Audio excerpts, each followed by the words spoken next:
Greetings from Scouse Farm, back on the outskirts of town in lovely Albert Dock, which I'm about to walk you around and give you a little bit of the history of.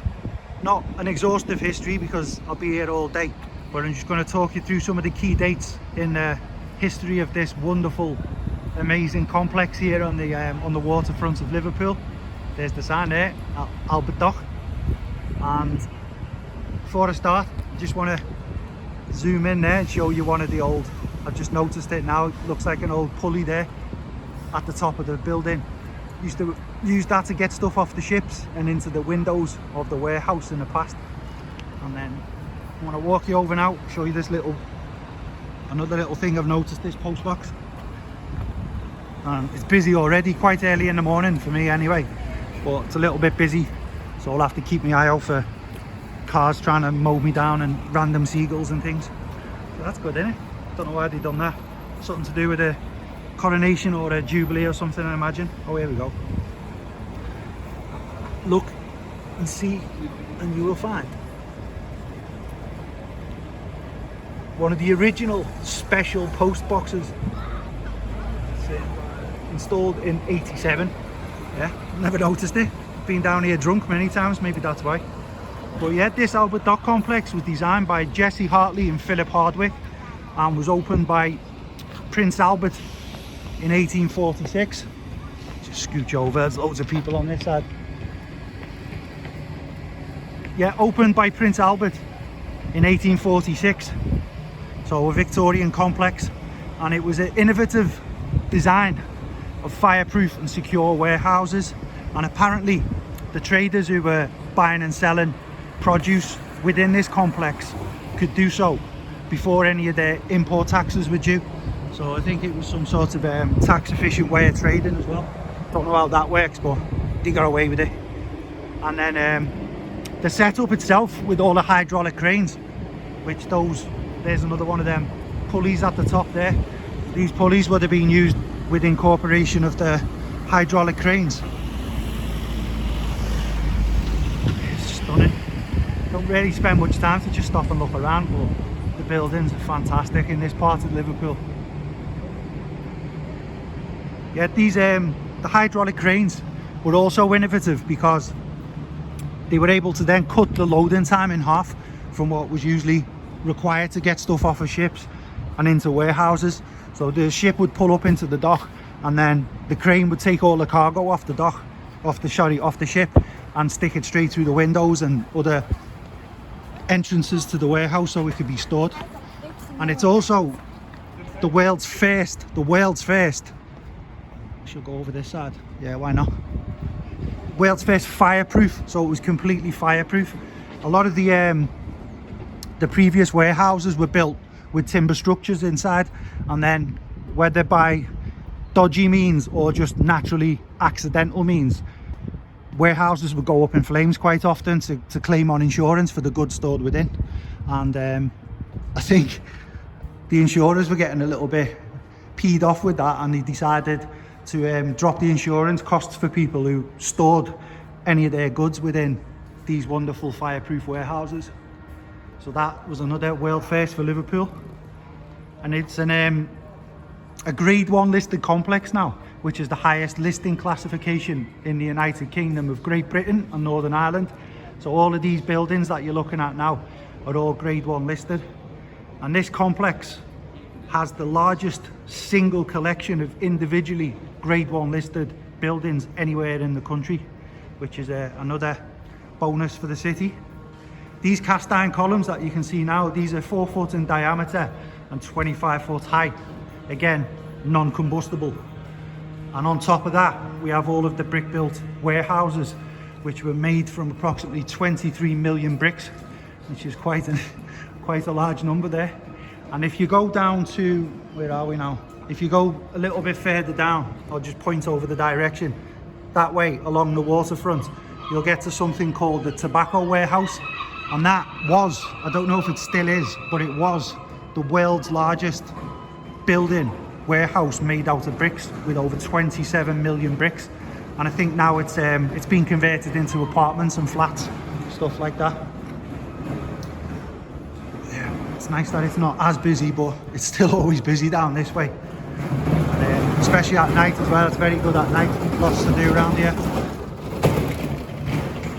In 1972, where I'm about to show you now, into the waterline, all of this little area enclosed started silting up, which was a major problem for any of the big large container ships that were coming in here. So around 1972, a lot of the larger container ships then decided to have to go down to Seaforth docks, which again is back down that way. I think it's a little bit further down there.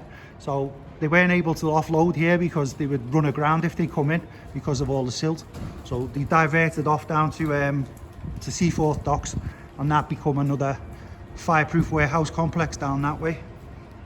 I will leave a link down below under the video, so have a little look down there and you'll see a picture, a wonderful picture of this basically looking like a swamp when it was silted up. So I think the picture was taken in 1980 when everything you're looking at now was just entirely abandoned, which again was a shame for the city, but it didn't take long, and then a few plans were put together to get it back in action.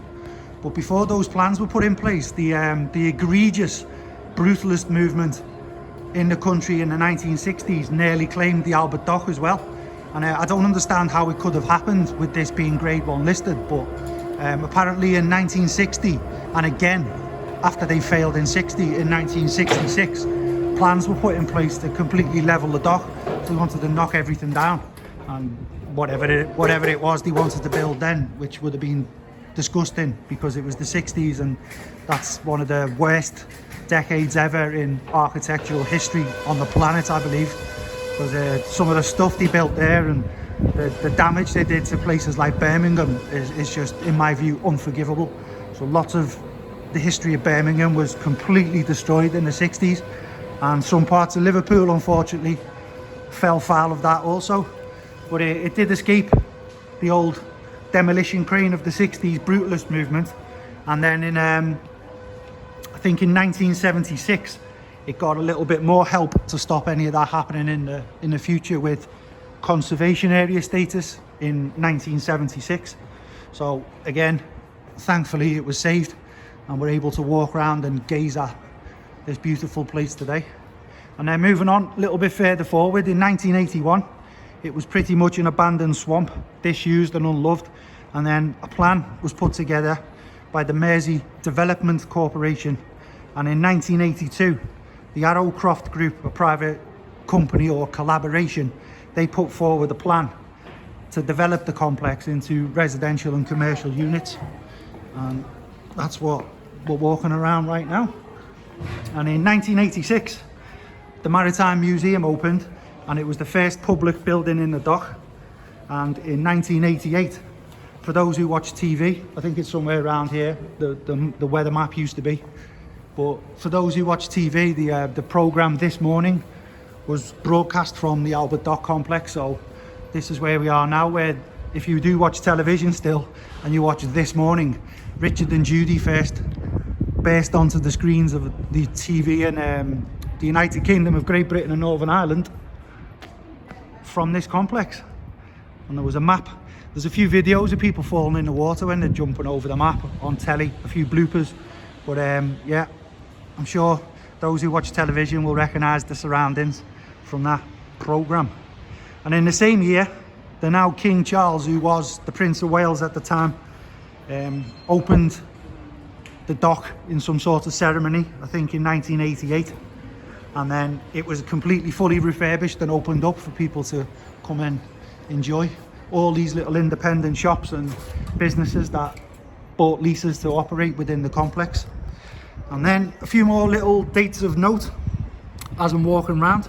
In 2004, it was not only listed in our country, but it was granted World Heritage status, when what you can see in the background there, I'll zoom in now. Dun, dun, dun.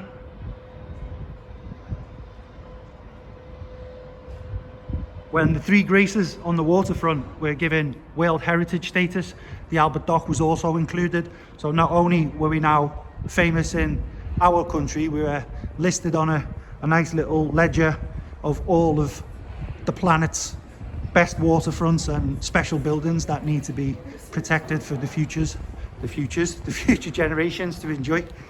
And another couple of dates: in 2018 it was given royal status when the then High Sheriff of Liverpool, Peter Woods, conducted some sort of ceremony, and then the Albert Dock became then known as Royal Albert Dock.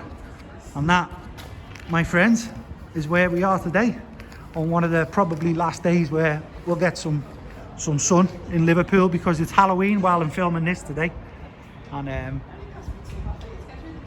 the cloud is coming in, but it's not a bad day today. You can still see the sun in the background, which I'm quite happy about.